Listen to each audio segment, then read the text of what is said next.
Hadirin Bapak Ibu jamaah salat subuh rahimakumullah. Dalam pagi hari yang cerah ini kita akan mengkaji surat Az-Zariyat, surat yang ke-51 ayat yang ke-58. A'udzu billahi minasy syaithanir rajim. Innallaha sesungguhnya Allah huwa dia Ar-Razzaqu yang sangat memberi rezeki, Dzul Quwwati yang mempunyai kekuatan, Al-Matinu yang sangat kokoh. Innallaha huwar razzaqu dzul quwwatil matin.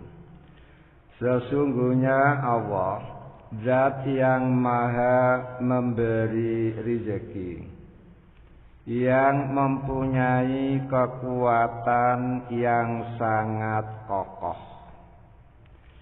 Yang akan saya terangkan pagi hari ini adalah Ar-Razzaqu, sifat Allah yang maha memberi rezeki.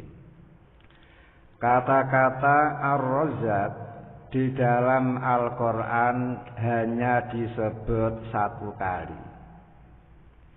Kemudian Ar-Razziq isim fa'ilnya apa?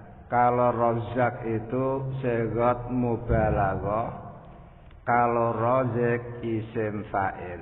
Itu disebut di dalam Al-Quran 6 kali. Sehingga Allah itu betul-betul maha memberi rezeki. Kemudian apa rezeki itu? Ternyata ulama-ulama kita menjelaskan bahwa rezeki itu adalah kullu ma yanfa wa yahtaju ilaihil khalqu.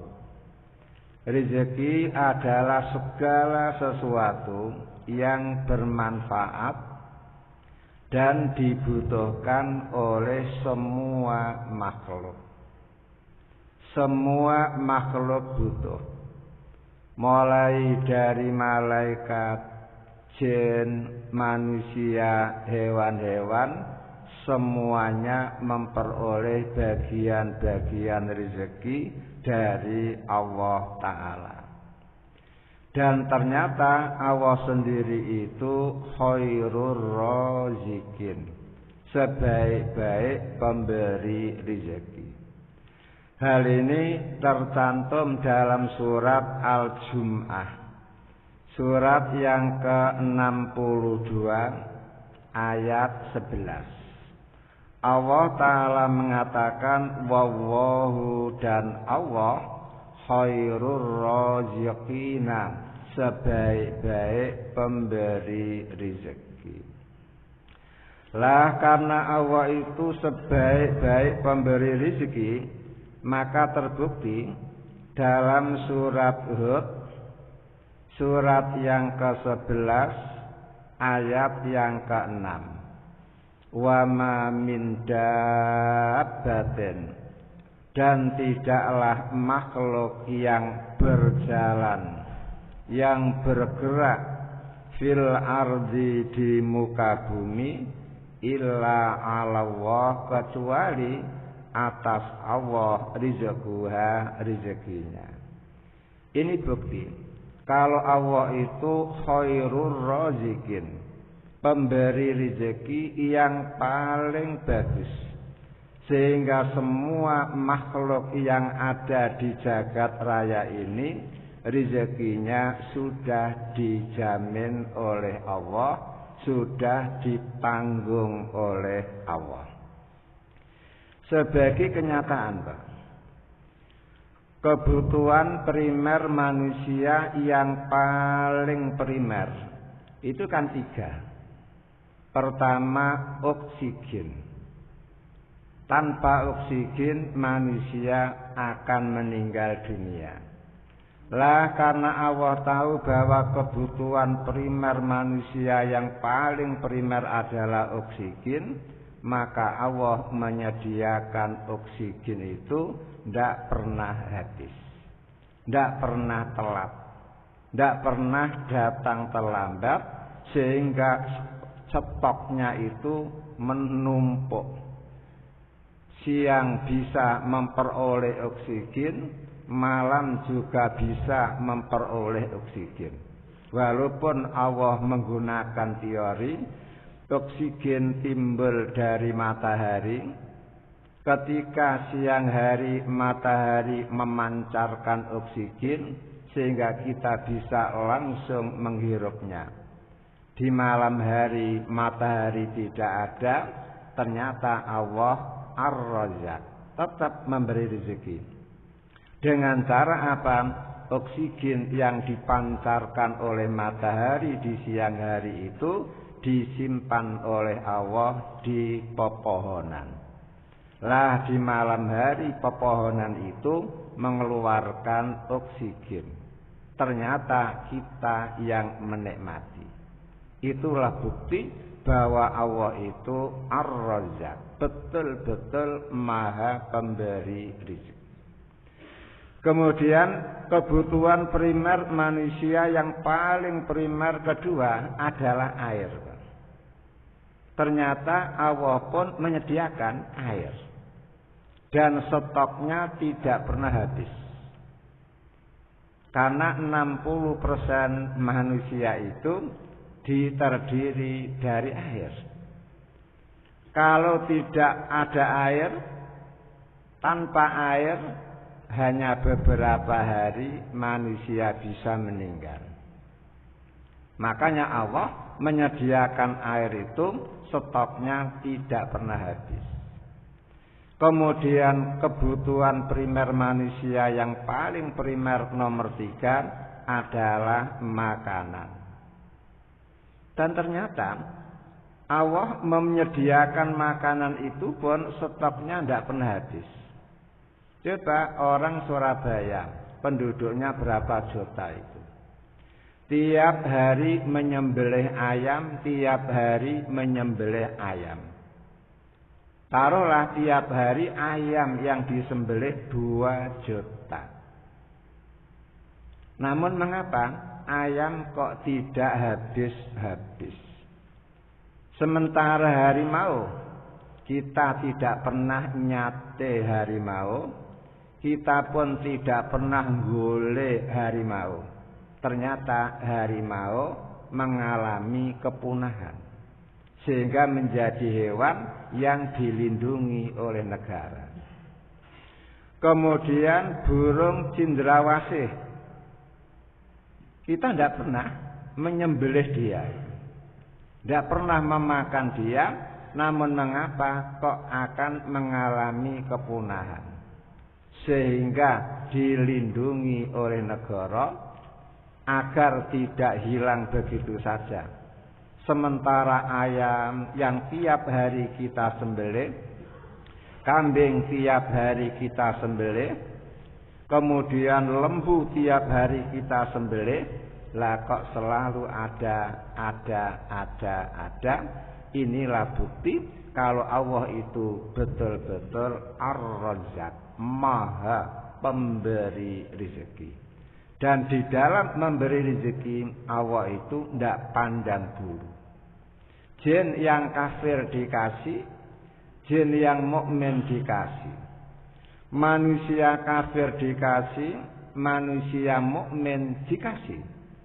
Kemudian hewan-hewan yang halal untuk dimakan ya dikasih, hewan-hewan yang haram dimakan juga dikasih. Yang malas bekerja tetap dikasih, yang punya semangat kerja tinggi juga dikasih. Hanya di dalam Allah membagi rezeki itu mempunyai beberapa model. Model yang dipakai oleh Allah di dalam memberi rezeki itu bisa jenengan lihat dalam surat Al-Isra. Surat yang ke-17 ayat 30. Inna rabbaka, sesungguhnya Rabb kamu. Rabb itu artinya apa, Pak? Pencipta, pemilik, pengatur, penguasa. Ya besutur rizqa, membentangkan rezeki, liman untuk orang yasa'u yang Allah kehendaki.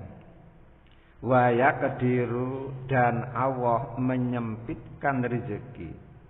Innahu kana bi ibadihi khabiran basiran, sesungguhnya Allah terhadap hamba-hambanya sangat melihat dan sangat mengetahui dengan teliti. Dari ayat ini jelas sekali Allah membagi-bagi rezeki kepada hambanya. Itu modelnya ada dua.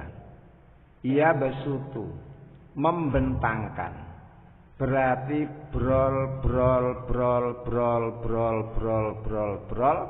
akhirnya menjadi the have. Akhirnya menjadi orang kaya raya. Hal ini bisa jenengan lihat para artis ya. Umurnya masih muda sudah kaya raya. Rumahnya besar-besar dan banyak. Kendaraannya pun mewah-mewah. Bahkan banyak artis-artis kita yang bisa beli pesawat terbang pribadi. Padahal kita mikir parkirnya saja berapa, Pak ya. Kemudian tempatnya itu berapa sewanya. Namun mereka bisa membeli. Dan gara-gara yapsutu Allah membentangkan rezeki. Akhirnya ada kan orang walimatul ursi saja menghabiskan biaya 560 miliar. Tahu ya? Harizah itu Waliyatul Ahdi, putri mahkota Brunei Darus Salam, itu ketika kawin menghabiskan biaya 560 miliar. Kalau artis Indonesia ketika kawin ada yang menghabiskan 200 miliar. Itulah ia besutu. Allah betul-betul membentangkan rezeki kepada hamba yang dikehendaki sesuai dengan kehendak Allah sendiri. Namun wayak diru, kadang-kadang Allah memberi rezeki kepada hambanya itu dengan model cerit-cerit gitu. Sehari hanya 30.000, sehari hanya 50.000, sehari hanya 80.000, sehari hanya 120.000. Padahal anaknya 8. Rumahnya kontrak. Jenengan bisa membayangkan. Lah gara-gara yakdiru, akhirnya hidupnya selalu berkekurangan. Itulah kehendak Allah Ta'ala. Kemudian dari pokok Allah membentangkan dan menyempitkan, akhirnya bisa disimpulkan manusia hidup di dunia ini ketika diberi rezeki oleh Allah, modelnya itu kadang-kadang brol, habis mati. Seperti Nabi Sulaiman. Sejak kecil sudah kaya raya, kemudian setelah jatahnya habis, lalu meninggal dunia. Kemudian ada yang model cerit, mulai hidup sampai tua, sampai mati, hanya cerit. Akhirnya apa? Habis mati. Kemudian ada yang model ketiga, apa itu? Cerit, kemudian brol, kemudian cerit, jatahnya habis, mati. Siapa Pak? Nabi Muhammad. Ketika masih kecil hidupnya itu menderita, fakir, sehingga ekonominya cerit, sampai dia buruh angon kambing milik orang Arab ala kororito dengan upah beberapa rupiah, hanya untuk mempertahankan hidup. Lah setelah kawin dengan Nyai Khadijah berubah menjadi brol kaya raya. Karena memang Nyai Khadijah adalah saudagar kaya yang kekayaannya itu melampaui batas. Karena apa? Dia pedagang antar negara. Sekali datang ke negara, jual barang membawa onta ribuan, pulang membawa barang pokok ribuan onta juga, sehingga kayanya luar biasa. Kemudian setelah Nabi Muhammad hijrah ke Madinah, rezekinya berubah lagi menjadi cerit. Sampai Nyai Aisyah sendiri pernah bercerita, wahai keponakanku, demi Allah saya pernah melihat bulan terbit, kemudian terbit lagi, kemudian terbit lagi, 2 bulan berturut-turut di rumah Rasulullah tidak ada api yang menyala. Bayangkan, 2 bulan berturut-turut di rumah Rasulullah tidak ada api yang menyala. Lalu keponakannya tanya, lalu jenengan kok bisa bertahan hidup? Alama atas apa itu? Kata dia, aswadaini. Yang membuat kami tetap hidup adalah aswadaini, 2 yang hitam. Apa itu? Korma dan air. Sehingga yang dimakan hanya korma, yang diminum hanya air. Sehingga Nabi Muhammad selama 2 bulan Pak tidak ngopi. Kalau jenengan kan langsung ngeluh ya. Tidak ada api yang menyala. Kemudian ada pula yang brol langsung cerit. Brol cerit. Brol habis wafat. Siapa Pak? Nabi Ayub. Nabi Ayub itu masya Allah kaya bangkrut, jatahnya habis, lalu meninggal dunia. Kemudian kira-kira panjenengan milih yang mana?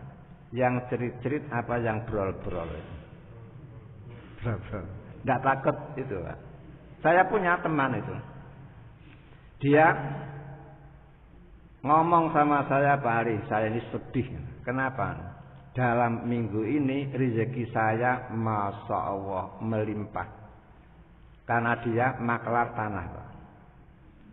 Setelah berhasil mencarikan tanah untuk Chinese itu, dapat hadiah luar biasa banyaknya. Saya katakan loh, malah seneng kan rezeki banyak. Saya khawatir, jangan-jangan jatah saya habis, lalu saya mati. Berarti janda istri saya, yatim anak saya. Ada begitu. Berarti jenengan seneng mana? Cerit. Awet, urip. Namun semua ada resiko Pak. Kalau ada anak muda, masih muda sudah kaya raya Pak, insya Allah dia paling untung, bisa mencari istri secantik apapun Pak, karena kaya.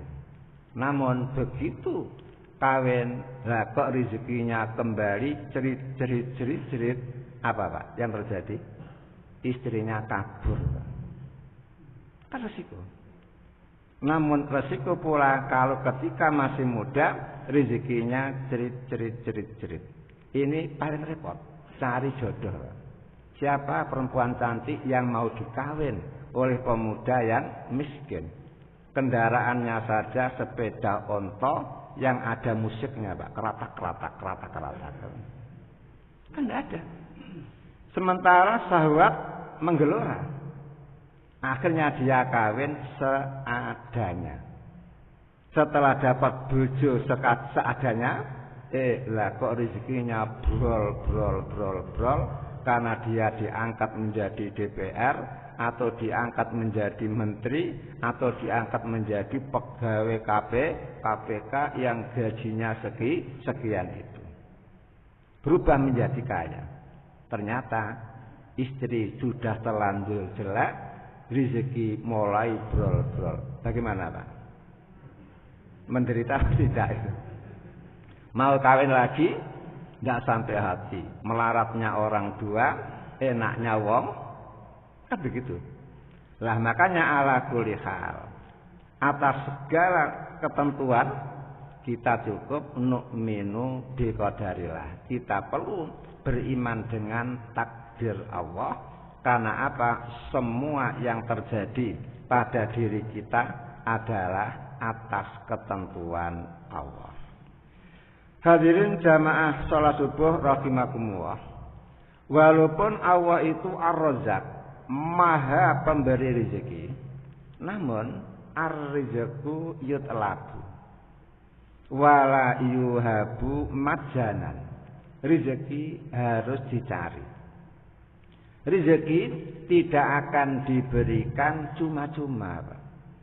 La yuhabu majanan, tidak diberikan secara gratisan. Makanya di dalam Al-Quran surat Al-Ankabut surat yang ke-29 ayat 17 Allah Ta'ala mengatakan fabtagu indallahir rizqa. Fabtagu, maka mencarilah kalian indallah, di sisi Allah, ar-rizqa, akan rezeki. Ayat ini menyuruh, Pak. Menyuruh kepada kita agar kita mencari rezeki.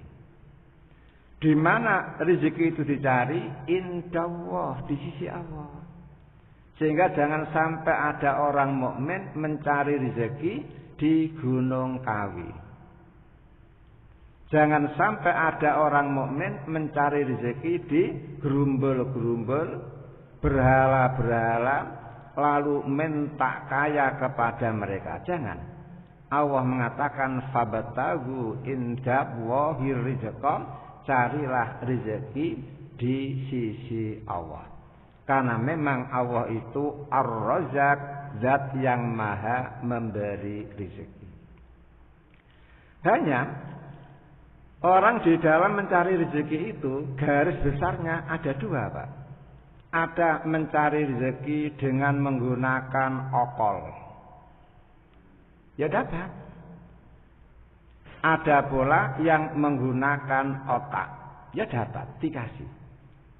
Hanya secara umum orang yang bekerja mencari rezeki dengan menggunakan otak itu insya Allah hasilnya lebih banyak. Lebih banyak. Sebagai kenyataan, sama-sama buruhnya, Pak. Yang satu buruh mengambil batu di kali, mulai jam 7 pagi sampai jam 4 siang. Keringatnya habis, tulang-tulangnya hampir remuk. Setelah jam 4 datang, dia dapat upah 100.000. Sementara ada buruh mengambil batu kecil, hanya setengah jam dapat honor 30 juta. Mengapa? Karena batu yang diambil adalah batu ginjal. Berarti kan beda. Itu namanya apa? Wa may yu'tal hikmata faqad utiya khairan katsiran. Siapa yang diberi hikmah oleh Allah, maka dia akan diberi harta kekayaan yang banyak. Al-hikmah di situ artinya ilmu, pengetahuan dan teknologi. Sehingga kalau ada orang bekerja kok menggunakan ilmu, harapan secara umum hasilnya lebih banyak dibanding dengan sekedar okol. Kecuali pemain sepak bola, kecuali petinju ya, itu menggunakan okol namun hasilnya luar biasa. Mike Tyson menjadi orang terkaya muda gara-gara pukulannya, namun karena kurang hati-hati akhirnya menjadi miskin kembali. Itulah bukti brol lalu jerit. Begitu.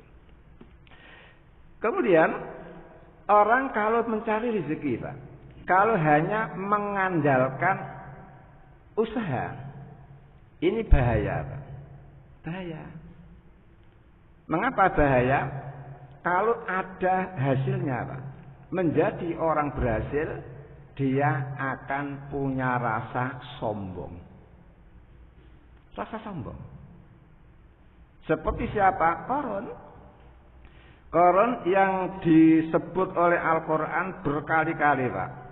Dalam surat Al-Qasas, surat yang ke-28, ayat 81. Itu menjelaskan, ketika Korun menjadi orang terkaya yang tidak ada bandingannya lagi, masa Allah sombongnya luar biasa.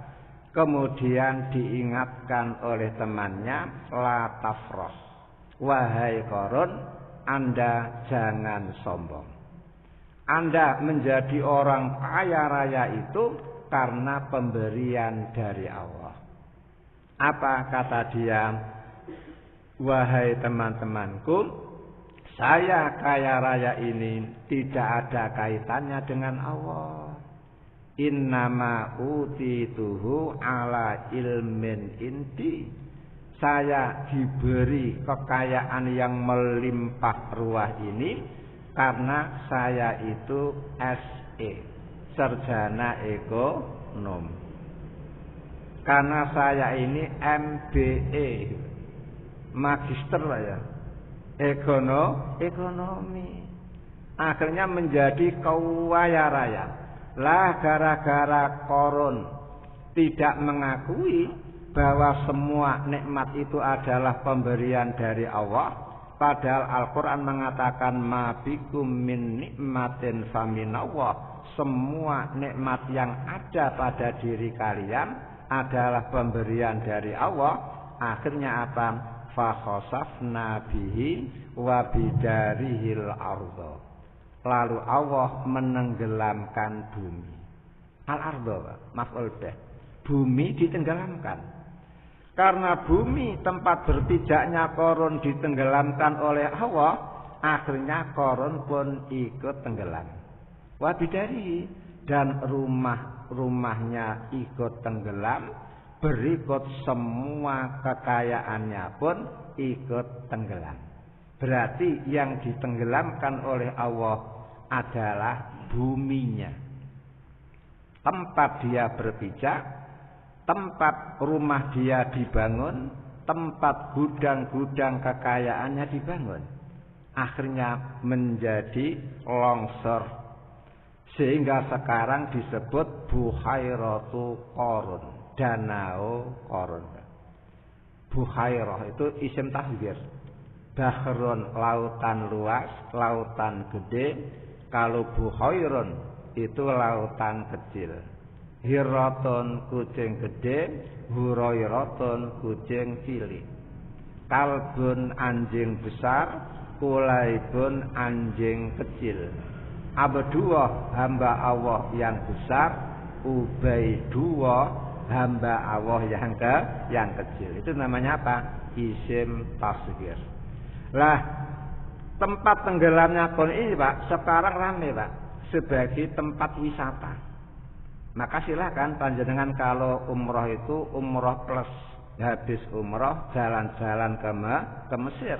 Kalau dulu hanya tambah 10 juta. Kalau sudah sampai di Mesir, silakan melihat jenazahnya Fir'aun yang masih ada hingga sekarang. Kemudian jangan lupa panjenengan pergi ke kampung Fayum. 60 kilo dari Kairo itu ada desa Fayum, disitulah desanya Qarun, dan disitulah dia ditenggelamkan oleh Allah. Hanya pesan saya, kalau panjenengan sempat ke Buhairatu Qarun, Pak, jangan lupa membawa cangkul. Silakan mencangkul di sana, Pak ya. Nanti panjenengan akan menemukan harta Qarun. Kalau di PP lagi tidak ada, Pak, harta Qarun. Makanya tidak perlu panjenengan menggali. Insya Allah tidak akan ketemu. Ini bukti, Pak. Kalau orang berusaha, kerja, tok, Pak, maka kalau berhasil akan lupa kepada Allah sehingga timbul rasa sombong. Makanya Al-Quran menambahi di samping usaha apa? Berdoa. Sehingga di dalam surat Maidah, surat yang kelima ayat 144 disebutkan warzuqna wa anta khairur raziqin. Warzuqna, ya Allah, berilah kami rezeki. Berdoa, warzuqna, berilah kami rezeki, wa anta khairur raziqin, sedangkan engkau sebaik-baik pemberi rezeki. Nah, apa rahasianya? Di samping usaha, di samping kerja, kemudian harus berdoa. Iya, Pak. Kerja ada nilai pahala dalam pandangan Islam, doa adalah ibadah, ada nilai pahala. Lah kalau panjenengan bekerja sambil berdoa, insya Allah gagal usaha panjenengan tetap akan memperoleh keberkahan, berkah dalam kegagalan. Namun kalau ditakdir berhasil, maka keberhasilan panjenengan pun berkah. Mengapa berkah? Karena panjenengan sadar bahwa ini adalah pemberian dari Allah, bukan semata-mata keringat panjenengan, bukan semata-mata karena ilmu panjenengan. Sehingga betul-betul barokah. Jatuh ya barokah, berjaya juga barokah. Kemudian lebih-lebih, Pak, ditambah satu lagi, Pak, maka malah bisa mendatangkan keberkahan. Apa itu? Di samping kerja, berdoa, beramal, ngamal. Istilahnya apa? Hidup nyah-nyoh. Bukankah Nabi Muhammad mengatakan, tidaklah seseorang berinfak melainkan Allah membukakan pintu-pintu rezeki. Berarti semakin banyak panjenengan berbagi, maka semakin terbuka lebar pintu-pintu rezeki buat panjenengan. Makanya ada kan orang kaya Surabaya yang tadinya jatuh bangun, kemudian dia datang kepada seorang alim, lalu tanya, "Tat, mengapa sih kami ini jaya tidak lama bangkrut lagi, berjaya tidak lama bangkrut lagi, ada apa?"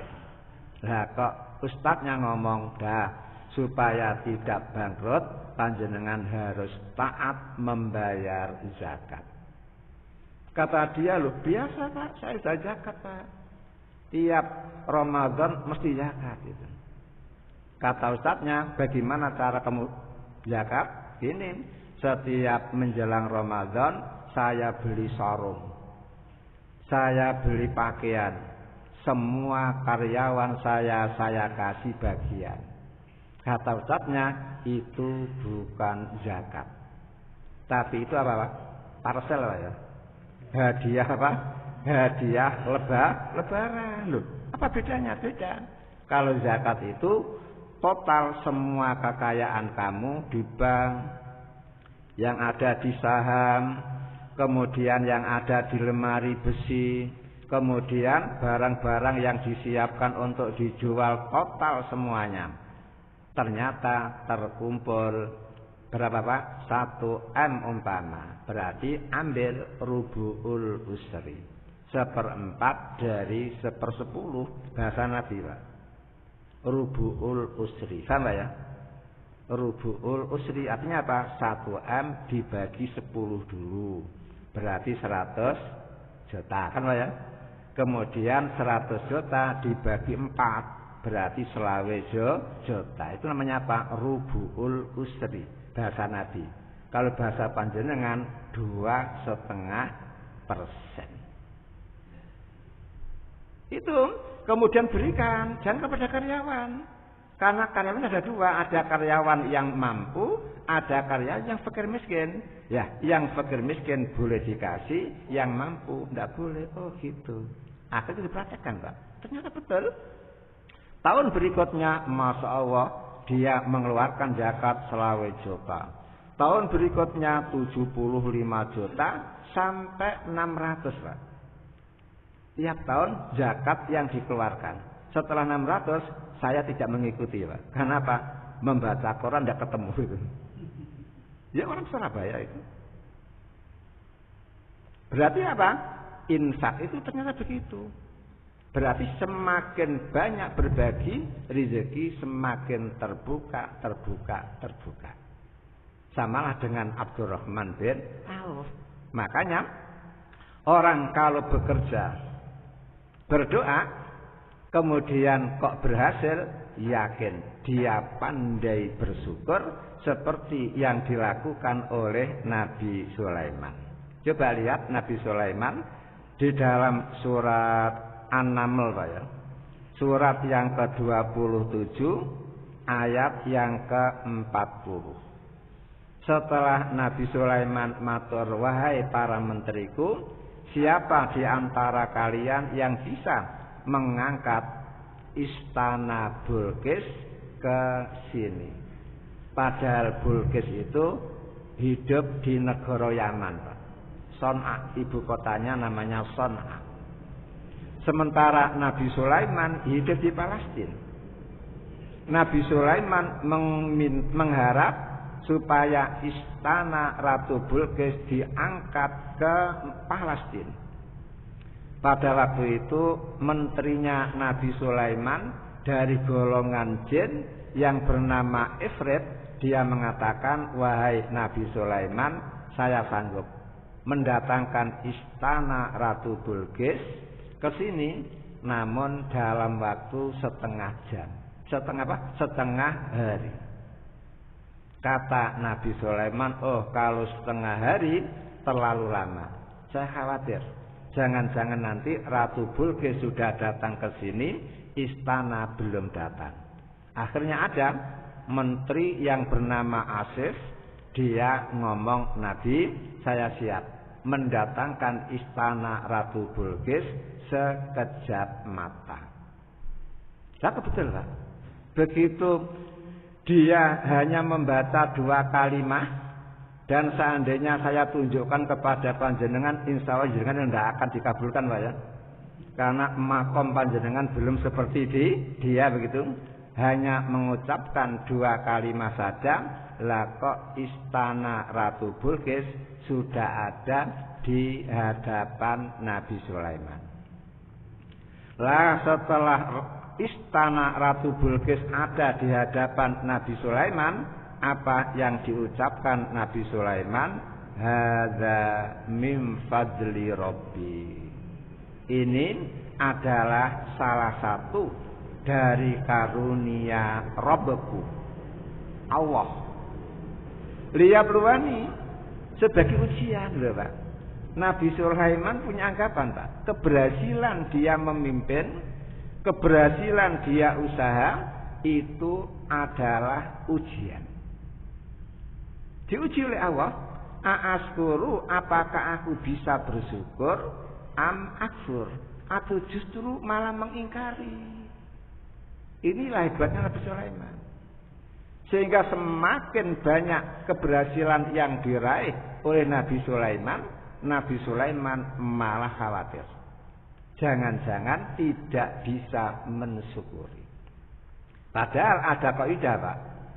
kullu nikmatin la tuqarribukum ilallah fahiya baliyatun. Semua nikmat yang Allah berikan kepada panjenengan kok tidak bisa mendekatkan panjenengan kepada Allah, maka nikmat itu akan berubah menjadi bencana. Contoh, anak itu merupakan nikmat dari Allah, Pak. Makanya anak harus bisa, Pak, membuat panjenengan lebih dekat kepada Allah. Dengan cara apa? Umur 7 tahun sudah disuruh salat. Menyuruh salat pahala. Pahala. Loh ya.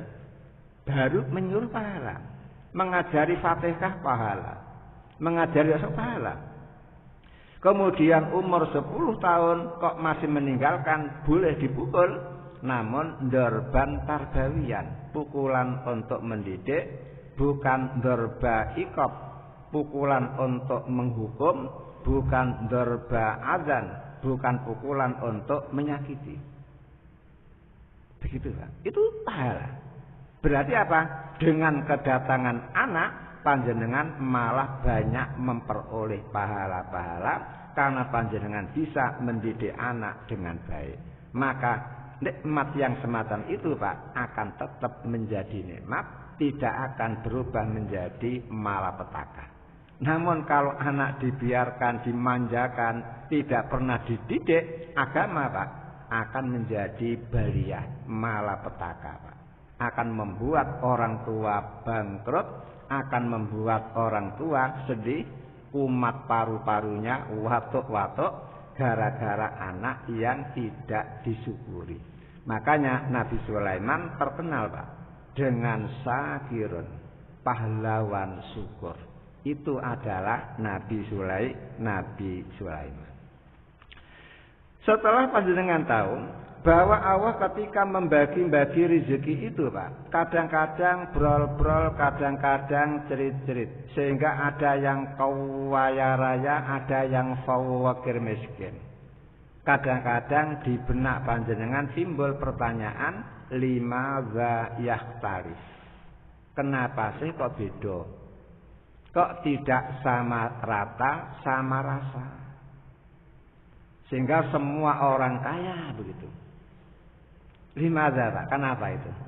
Ulama-ulama kita menyimpulkan, Pak, mengapa sih Allah di dalam membagi-bagi rezeki itu kok berbeda-beda? Sehingga ada yang terlalu kaya, ada terlalu miskin, ada yang sedang lagi begitu. Jawabannya, Pak, ada beberapa jawaban. Pertama, agar manusia sadar bahwa besok di akhirat manusia pun bertingkat-tingkat. Jadi agar manusia sadar besok di akhirat manusia pun berkelas-kelas, bertingkat-tingkat. Ada kelas paling membahagiakan, berarti dia masuk ke dalam surga. Ada yang masuk kelas penderitaan, berarti dia masuk ke dalam neraka. Di dalam surga saja berkelas, Pak.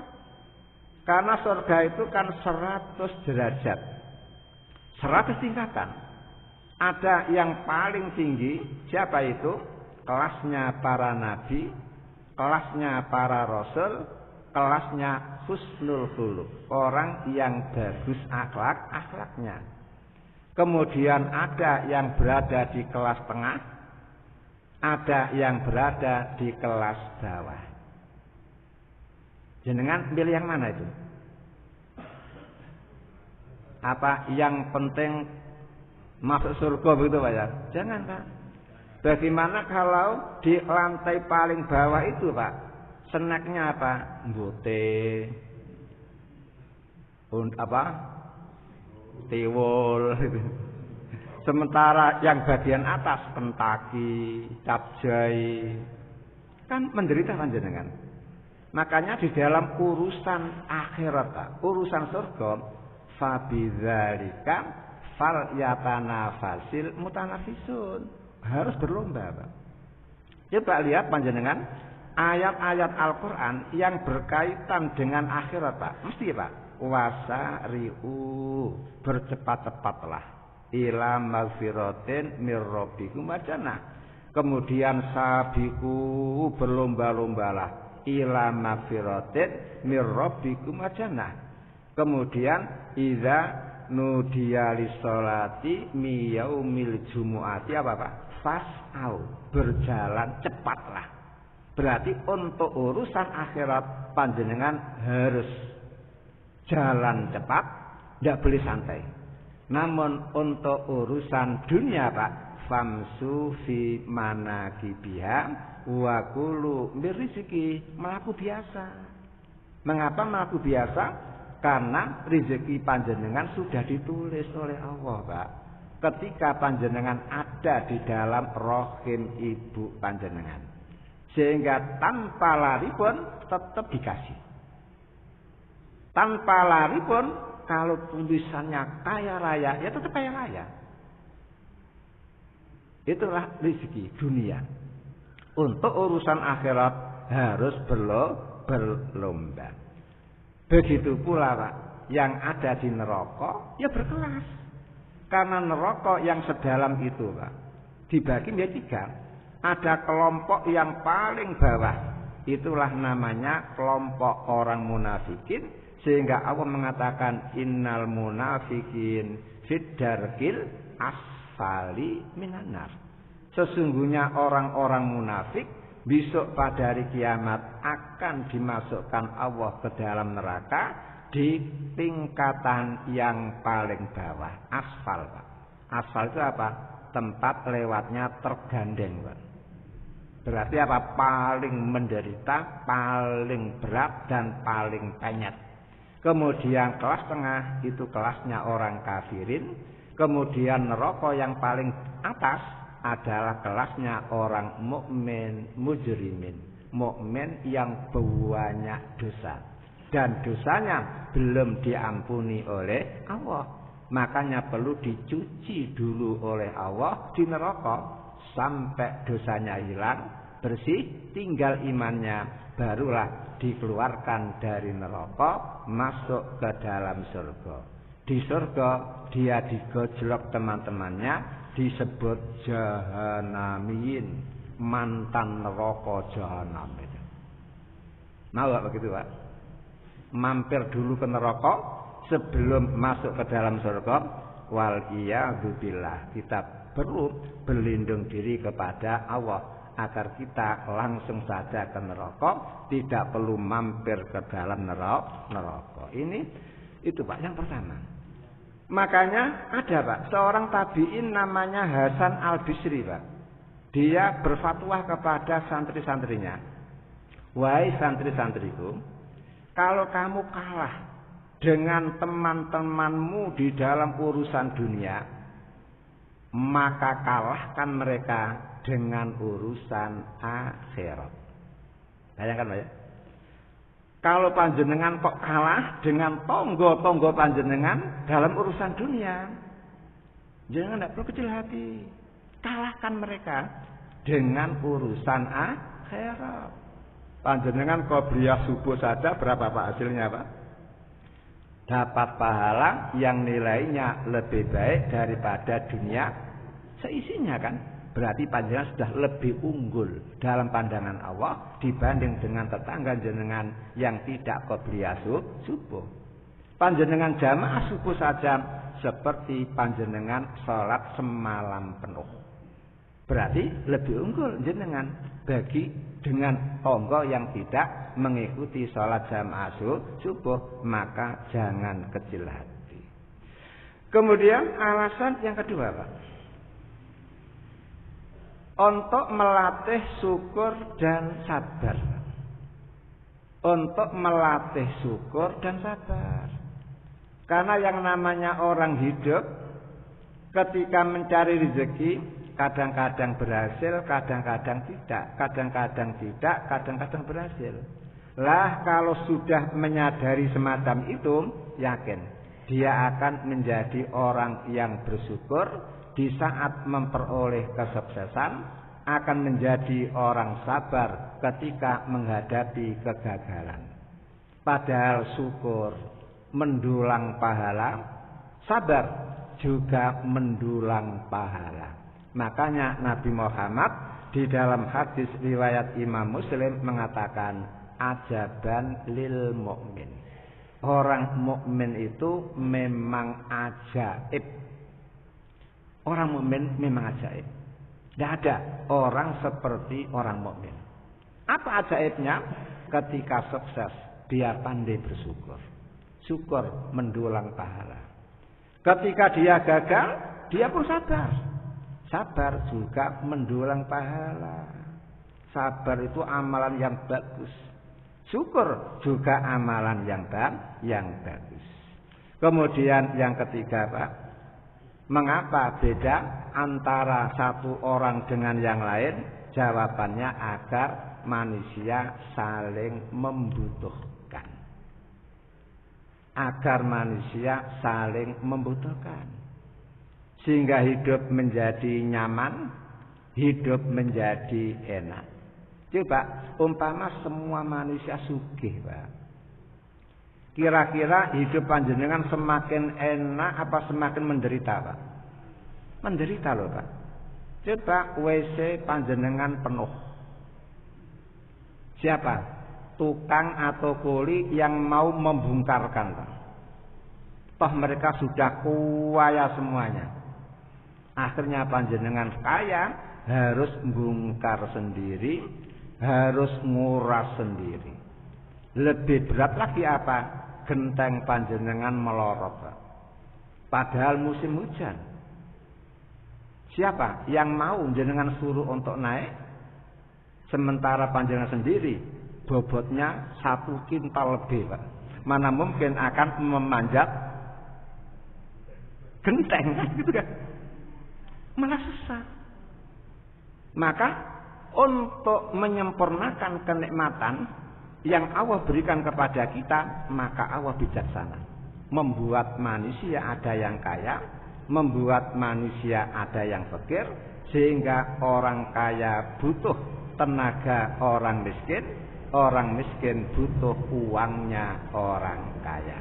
Akhirnya apa? Hidup saling membutuhkan, hidup saling menghargai, hidup saling mengkasihi. Hal itu bisa jenengan lihat di dalam surat Az-Zukhruf, surat yang ke-43 ayat 32. Saya percepat. Kemudian yang keempat, Pak, agar manusia selalu baik dan benar. Jadi perbedaan rezeki itu membuat manusia mengharapkan kepada manusia agar selalu baik dan selalu benar. Karena apa? Rezeki sudah ditentukan Allah. Dia mencari dengan cara halal ya segitu, mencari dengan cara yang harus begitu. Tidak percaya, Pak? Tanyakan kepada Mas Dayus saja. Apa? Ya Dayus dulu, Pak. Pegawai pajak yang masih muda tapi sudah kaya raya dulu, Pak. Siapa? Dayus, Pak Dayus itu, Pak. Nah itu kan begitu kan? Takdirnya memang begitu, Pak. Takdirnya fakir ya fakir. Ketika dia kaya mendadak, ketahuan kan? Akhirnya tertangkap, ternyata korupsi. Akhirnya hartanya diminta kembali, sekarang kembali menjadi miskin lagi. Kan begitu kan? Berarti apa? Dengan perbedaan rezeki itu diharapkan oleh Allah agar manusia selalu di dalam kebenaran, di dalam kebaikan. Karena Al-Quran surat Asy-Syura, surat yang ke-42 ayat 27 menjelaskan, Pak. Walau basatallahu rizqa li ibadihi labagau fil ardi. Seandainya Allah membentangkan rezeki, Pak, kepada hamba-hambanya, sehingga semua hambanya menjadi kaya raya, Pak, labagau, tentu mereka akan semakin dolim, semakin nakal. titik-titik membayar orang untuk membunuh lawan politiknya, kan begitu aja. Lawan bisnisnya, lawan pacarnya, kan begitu kan. Coba lihat kalau jadi ibu itu kan apal itu. Karena suka lihat sinetron itu. Rata-rata ada preman bayaran kan. Yang siap melakukan apapun yang penting fulus itu rahasianya, Pak.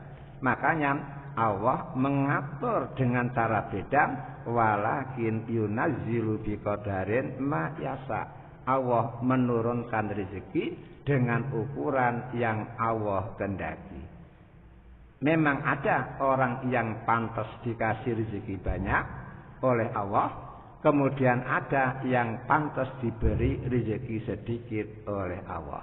Namun ingat, ketentuan Allah itulah yang adil, itulah yang baik. Mengapa kok bisa baik, adil? Iya, Pak. Karena di dalam hadis qudsi, Pak, para ahli hadis mengatakan sanadnya laisa biqawiyin, kurang kuat. Namun isinya, matannya itu bagus. Kata Nabi Muhammad, Allah Ta'ala berfirman, inna min ibadi man yasluhu imanuhu bil ghina lau afqartuhu lakafaro. Sesungguhnya sebagian dari hambaku, kata Allah, ada manusia yang imannya bagus, Islamnya bagus, ibadahnya bagus, gara-gara sugih. Gara-gara sugih. Orang semacam ini rawan, kata Nabi, kata Allah, lau afqartuhu lakafaro. Seandainya dia ku bikin fakir, bangkrut, lakafaro, dia malah kafir.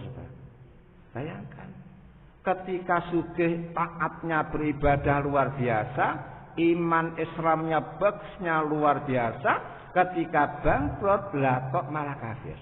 Mengapa kafir? Karena begitu bangkrut datang ke Gunung Kawi, Mbah, cucunya bangkrut, Mbah, gitu. Warungnya sepi, Mbah, gitu. Kata Mbah, ya rubah sajalah nama warung kamu. Dari nama Barokah menjadi Warung Kawi Jaya.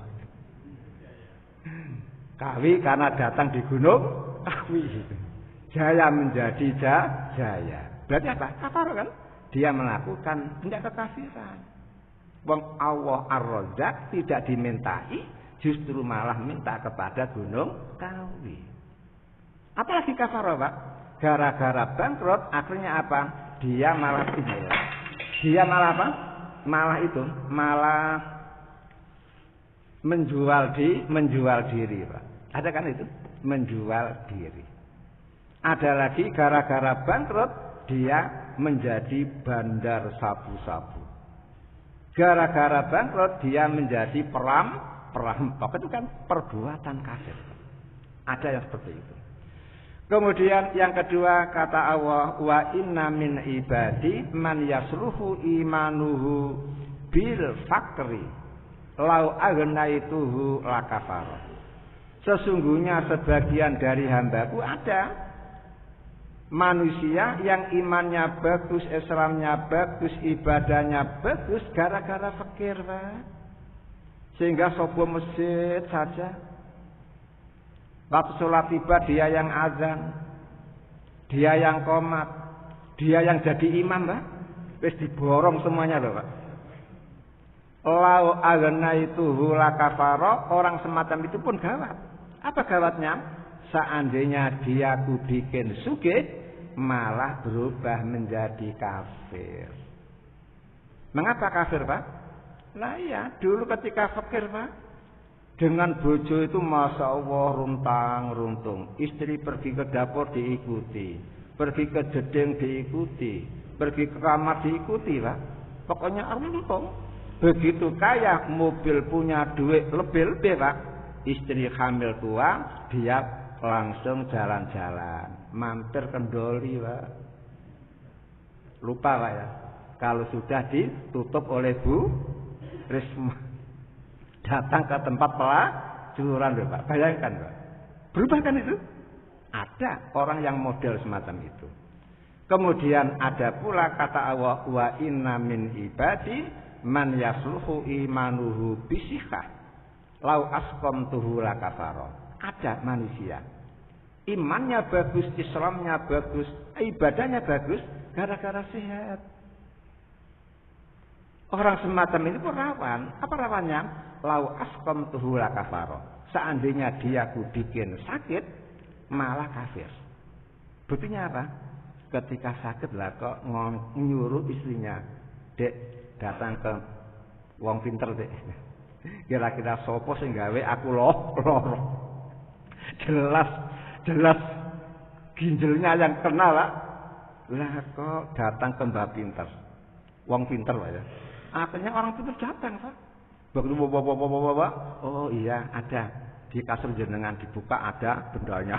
Oh, di pojok sana ada. Begitu, Pak. Lah pokoknya semuanya itu. Loh, Pak. Bayangkan. Padahal dia tahu bahwa Allah itu Al-Safi. Allah masfi anta safi kan dia yang memberi kesembuhan. Dia tidak minta kepada Allah, justru malah minta kepada Mbah Dukun. Kafir kan? Kufur. Kemudian ada lagi kata Allah wa inna min ibadi man yasluhu imanuhu bisaqami. Ada manusia itu imannya bagus, Islamnya bagus, ibadahnya bagus gara-gara sakit-sakitan. Ambien gak waras-waras itu. Prostat bertahun-tahun gara-gara dia sakit-sakitan akhirnya apa? Sawobo masjid. Tiap ada kajian selalu ikut. Pokoknya tiap nganggur wiridan begitu dibikin sehat oleh Allah berubah. Bro, ada kan begitu itu? Nah, makanya ala kulli hal, atas kondisi apapun, situasi apapun, panjenengan harus al istiqomah. Istiqomah di dalam beribadah, istiqomah di dalam menambah ilmu. Insya Allah dengan istiqomah itu pergantian keadaan seperti apapun Allah akan menolong panjenengan sehingga jadi orang kaya tetap bagus, bangkrut ya tetap bagus, sehat ya berbarokah dengan sehatnya, sakit juga barokah dengan sakitnya. Itulah yang harus kita lakukan. Hadirin yang berbahagia, sekian, kalau lebihnya mohon maaf. Mari kita akhiri dengan doa kafaratul majelis. Subhanakallahumma wa bihamdika asyhadu an la ilaha illa anta astaghfiruka wa atubu ilaik. Walhamdulillahi rabbil alamin. Wal afu minkum. Assalamualaikum warahmatullahi wabarakatuh.